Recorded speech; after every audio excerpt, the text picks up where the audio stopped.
tu jest właśnie pole do rządu Rzeczpospolitej. Jeśli Niemcy chcą, żebyśmy przyjmowali różnych emigrantów losowych, takich, śmakich i owakich. Jeśli premier Morawiecki mówi, że będziemy przyjmować z Bangladeszu czy z Wietnamu pracowników, bo tu nie ma komu już robić, to są oficjalne wypowiedzi naszego premiera, to czyż nie nadarza się dla Polski wspaniała okazja pokazania, że my jesteśmy otwarci na pomoc prawdziwie prześladowanym i jednocześnie jest to nawiązanie do tradycji przecież I Rzeczpospolitej, czy wcześniej państwa Jagiellonów, bo właśnie także Holendrzy wtedy uciekali z ogarniętych wojnami religijnymi obszarów Europy i osiedlali się nad Wisłą, właśnie na Żuławach. Są jeszcze do dzisiaj pozostałości jakichś osad i skupisk ludności pochodzenia holenderskiego właśnie. Także widzimy, że już ten eksperyment raz się w Polsce udał. Ci ludzie się wkomponowali tutaj rzeczywiście wspaniale później także i walczyli za Polskę, wnieśli pewien potencjał nowej myśli gospodarczej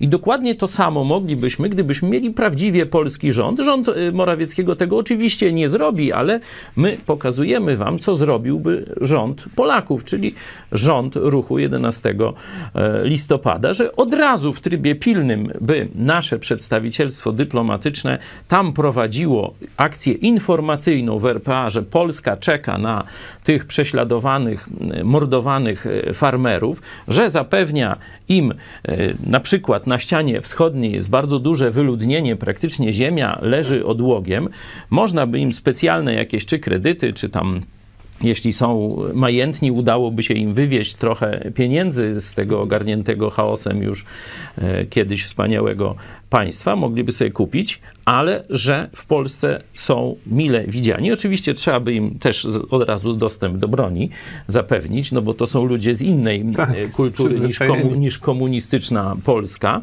To nie byłaby masowa imigracja. Myślę, że to jest najwyżej kilka tysięcy tych farmerów by z tego skorzystało. W sumie podpisało 28 000 petycji do Stanów Zjednoczonych i do Unii Właśnie o to mi Europejskiej. chodzi, że na pewno tam wszyscy nie skorzystają z polskiego zaproszenia, bo wiedzą, że tutaj... Kilkaset osób jakby było. Ale byłoby to wspaniałe takie zasilenie polskiego obozu niepodległościowego, bo ci ludzie myślą wolnościowo, ci właśnie prześladowani i na których dokonuje się Holokaust przez czarnych komunistów. Także byłoby to zasilenie dla właśnie takiego potencjału wolnościowego polskiego, no całkowicie zniszczonego prawie, że przez II wojnę światową. Przypominaliśmy tu właśnie mord katyński, dzisiaj rocznica tego, że komuniści dekretem partii komunistycznej, rosyjskiej przecież, a nie marsjańskiej, postanowili zgładzić, po prostu wymordować 25 000 polskiej elity, bo nie byli to tylko oficerowie, także leśnicy z innych służb państwowych polskiej elity, także Polska ma niedobór ludzi myślących właśnie wolnościowo, a nie takich mentalnych niewolników socjalistyczno-komunistycznych.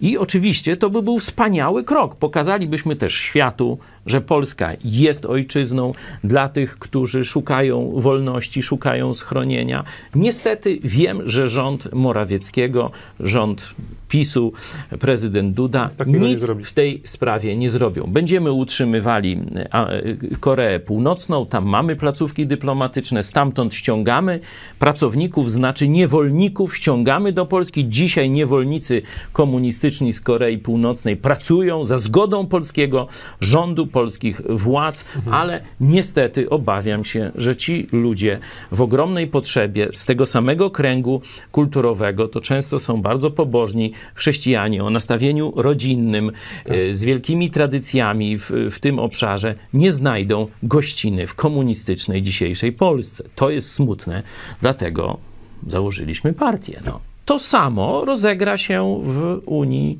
Europejskiej. To samo. Tu nie ma złudzeń, że masowy napływ obcej kultury, która została tutaj przez Niemcy i Watykan rozpoczęta, jest po to, żeby właśnie zniszczyć dominację białych chrześcijańskich mieszkańców Europy. I my to mówimy od wielu już lat, można powiedzieć. Chodzi o zniszczenie chrześcijańskiej cywilizacji w Europie. To jest prawdziwy cel tych migracji ogromnych mas ludzkich. Niestety mieszkańcy Europy myślą, że to się da jakoś opanować, że państwo się tym zajmie, że państwo kontroluje, że umowę się jakąś społeczną podpisze. Partia tam będzie po prostu muzułmańska i wejdzie do parlamentu i będzie szanować zwyczaje szwedzkie. No to są bzdury, to są mrzonki. Przykład RPA powinien być takim ostatnim dzwonkiem dla Europy, a dla Polski powinien być jasnym głosem. Zero obcej cywilizacji w Polsce. Tu też poruszyliśmy ten wątek antykomunizmu tych białych farmerów. Oni na własnej skórze bardzo świeżo przeżyli, czym jest komunizm. I to też komunizm w rosyjskim wydaniu. Stąd zobaczcie, jak pasują do naszej układanki geopolitycznej. Dlatego mówiłem, że powinni właśnie zostać tereny osiedlenia dla nich powinny być właśnie w województwach graniczących gdzieś z Rosją, ogólnie ze wschodem. Ci ludzie byliby taką forpocztą antykomunizmu na ziemiach polskich, bo oni wiedzą, do czego komunizm prowadzi na ich pokoleniu. My opowiadamy o komunizmie. Wszyscy myślą, że to takie jakieś historie, czapka z Czapajewka, czy koszulka z Che Guevarą i że to takie fajne. A oni wiedzą, że ich sąsiada, ich żonę, ich dziecko zamordowały komunistyczne bandy. Także sprowadzenie ich do Polski wzmocniłoby też nie tylko cywilizację chrześcijańską, ale też siły antykomunistyczne w Polsce. Dlatego myślę, że rząd Prawa i Sprawiedliwości nie kiwnie palcem, bo to jest rząd o mentalności niewolniczej, o mentalności socjalistycznej, bliskiej komunizmowi.